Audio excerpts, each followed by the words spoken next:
Farid and the Cave of Truth. In the bustling city of Shiraz, there lived a poor woodcutter.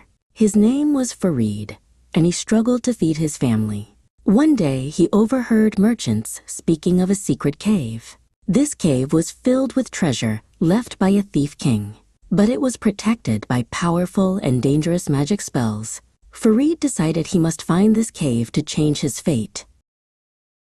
He followed the merchant's clues deep into the barren desert mountains.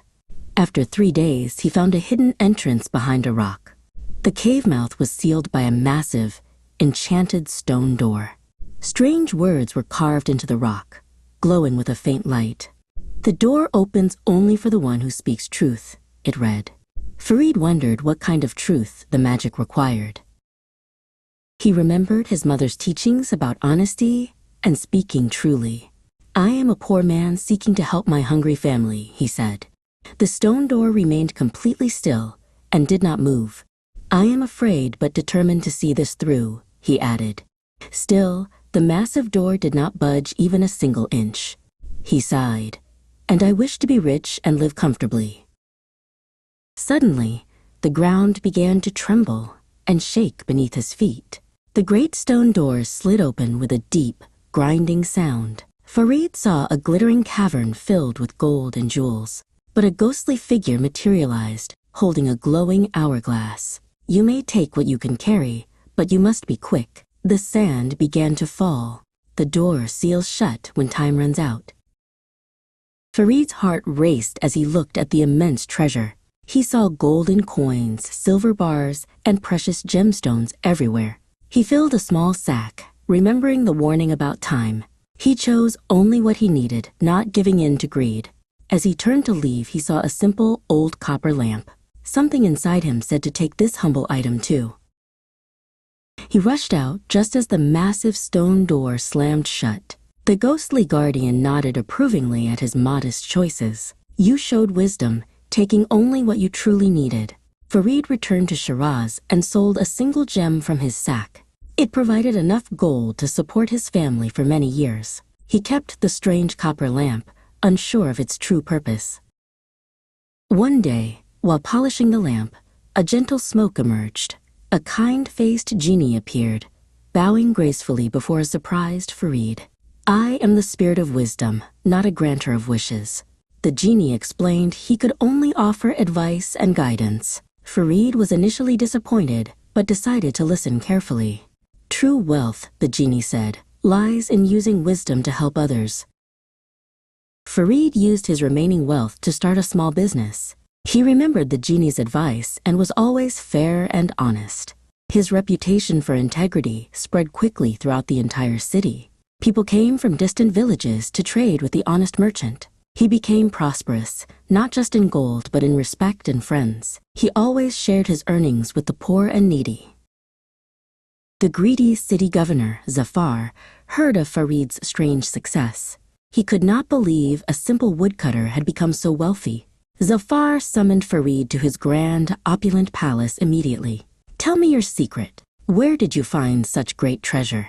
Farid, being an honest man, told him about the magical cave. Zafar's eyes gleamed with uncontrollable greed and dark ambition.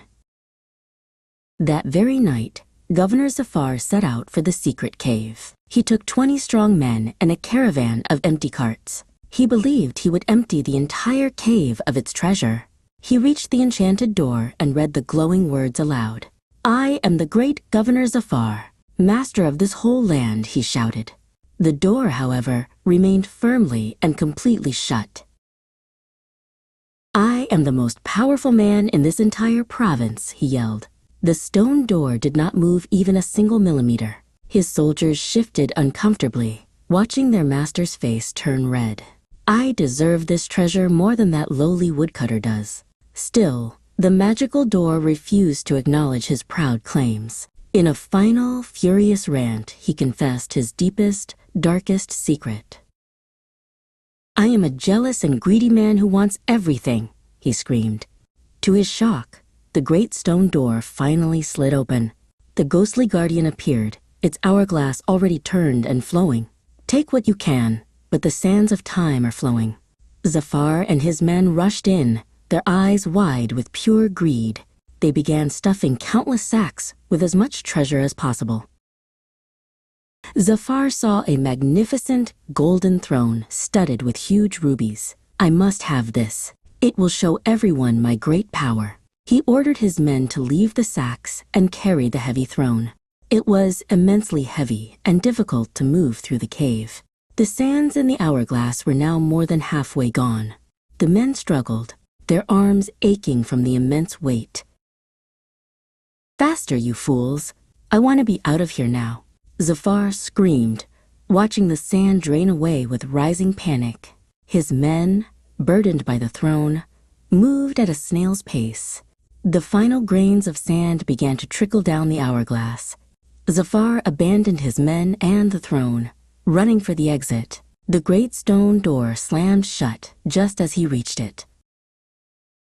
He was trapped in complete darkness, his greedy heart pounding wildly. The ghostly guardian appeared, its light showing Zafar's terrified, pale face. Greed closed the door, and only truth can open it again. Zafar was forced to confess his many lies and corrupt deeds. He admitted to stealing taxes and cheating the poor citizens. After a long time, the door finally opened, and he stumbled out. He returned to the city alone, humiliated and completely empty-handed. The people learned of his greed and foolishness from his own men. They demanded that the Sultan remove him from his position. The Sultan, impressed by Farid's wisdom and honesty, appointed a new governor. He asked Farid to become his royal advisor on trade and justice. Farid accepted, promising to serve the people with integrity. Farid, now advisor Farid, never forgot the genie's wise lessons. He created fair laws that protected the poor from exploitation. He used his own wealth to build schools and public hospitals. The city of Shiraz became known for its prosperity and justice. Farid's family lived comfortably, but they never became greedy or proud. They always shared their blessings with those who had less. Years later, Farid took his son to see the cave. He showed him the magical door and the inscribed words. "The greatest treasure is not inside that dark cave, my son." He pointed to his own head and then to his heart. "It is the wisdom in your mind and the honesty in your heart." The door glowed softly, as if in agreement with his words. The genie appeared one final time, smiling at his old student. "You have learned the lesson better than any other mortal. The cave's magic will now fade, for it is no longer needed." The genie and the cave vanished, leaving only bare rock. But its legend lived on in the stories parents told their children. The story of the honest woodcutter and the greedy governor. The moral of this tale is clear and simple for all. Material wealth is temporary, but wisdom and integrity last forever. Greed will always trap a person in a prison of their own making. Honesty opens more doors than force or proud boasts ever can. True success is measured by the good you do for others. This is the path to a rich and meaningful life. Farid served as a wise advisor for many peaceful years. He taught his children to value knowledge over shiny jewels. He showed them that a good name is better than great fame. When he grew old, the whole city mourned his passing. They built a statue in the main square to honor him. It was not made of gold, but of simple, strong stone. The statue showed Farid holding a lamp, not a bag of gold.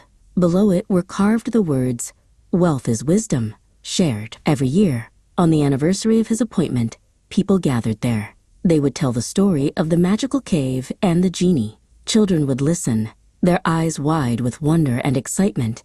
They learned that adventure is good, but character is better. So if you ever face a choice between greed and honesty, remember Farid. Remember that a quick profit may lead to a long-term loss. Remember that a clear conscience is the most comfortable pillow. And remember that the truest treasures are often not physical objects. They are the respect you earn and the lives you touch gently. These are the riches that no thief can ever steal. Let this story be a guide for your own life's journey. Seek knowledge and understanding with all your heart and soul. Use whatever resources you have to lift others up with you.